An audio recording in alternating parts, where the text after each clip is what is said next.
Off the bat, just give us your thoughts on this move. Well, I mean, it further cements military dictatorship in Egypt. Sisi, as you noted in your lead up, will be able to stay in power until 2030. Additionally, there are amendments that give the military greater control over Egyptian society. One article tasks the military with preserving the democratic and civilian nature of the Egyptian state, which is, of course, kind of a contradiction in terms.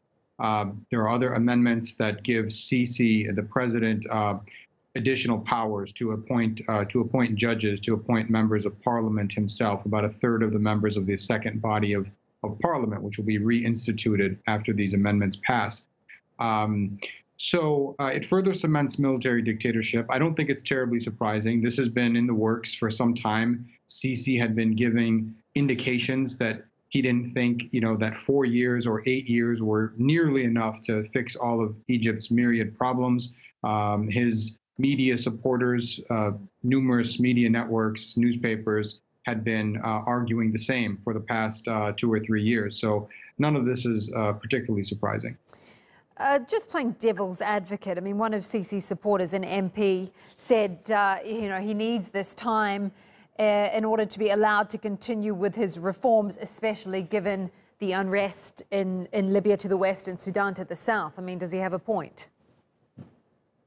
No, I don't think he has a point. I mean, you could use that logic for any president, for any world leader. 4 years, 8 years, it's 12 years. It's never enough. There are always things in the works. The reality is that Sisi has failed pretty badly economically. Egypt has continued to struggle with inflation. The common, ordinary Egyptian has been left behind. This is very clear from all of the micro level economic data that we have. He's also failed on his security agenda. He came to power on a security platform.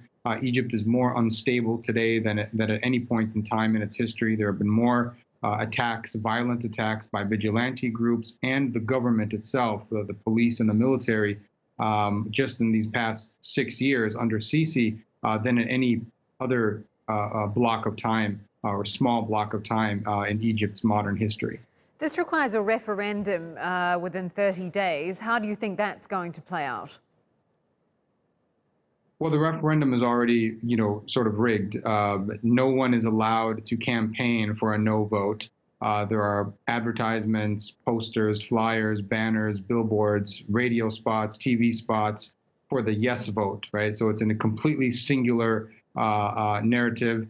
People that have tried to campaign for a no vote have been arrested. Opposition figures activists have been arrested. There have been several dozen arrests. Additionally, the government has blocked 34,000 websites just this week alone. These are websites that had been trying to drum up support for the no vote, and they had gathered hundreds of thousands of signatures.